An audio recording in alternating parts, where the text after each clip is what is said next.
So when Israel attacked Iran a couple of months ago, I posed the question, will the Israel attack on Iran unite the region, unite the Muslim world, unite the Arab world, bring together the Gulf states? I could pose the same question again on the basis of Israel's attack on Qatar. A few weeks ago, Israel attacked the Republic of Qatar under the pretext of going after Hamas leaders. But these Hamas leaders had actually been mobilized to go to Qatar so as to negotiate peace with Israel. In fact, the Americans had wanted that negotiation to happen, and an agreement had already been drafted and shared with the leadership of Hamas. Now, you ought to know where Hamas comes from. In the Muslim world, you have the elite leaders. Most of them kowtow to the West. Throughout those countries in the Arab world, in the Muslim world. And these are people who have been manipulated and manipulated and manipulated for years and years on end. And all they do is to serve the interests of imperial powers. And this is a historical fact. That region has been destabilized for decades on end. That is why that region has never known any peace. And in fact, any peace is predicated on the elites accepting to have agreements with Israel. That is the history of that region.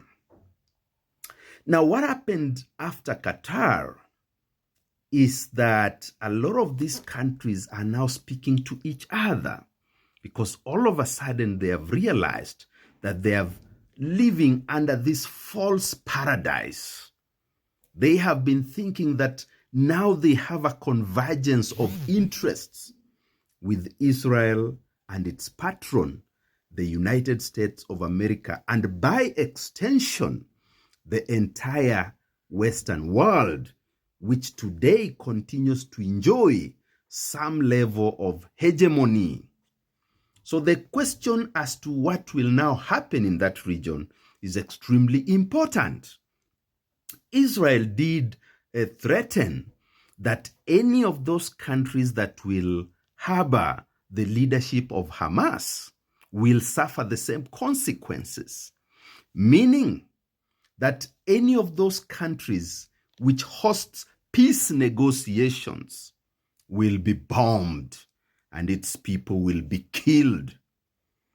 So what that basically means is that, as we have always suspected, the peace process was only important as a tool of manipulation to make sure that whatever agenda the West has, and it is the West, the entire West, because Israel is more of a military camp for the Western world, with express orders to destabilize the countries around that region. And because the Jewish elites across the world, very powerful people, people with financial muscle, they control the United States of America as a class of people, as the ruling elite. They control the United States of America. By extension, they control the levers of power almost throughout the developed world. And that is why we are seeing the kind of actions we are seeing today in the Middle East. For Africans, this has relevance because,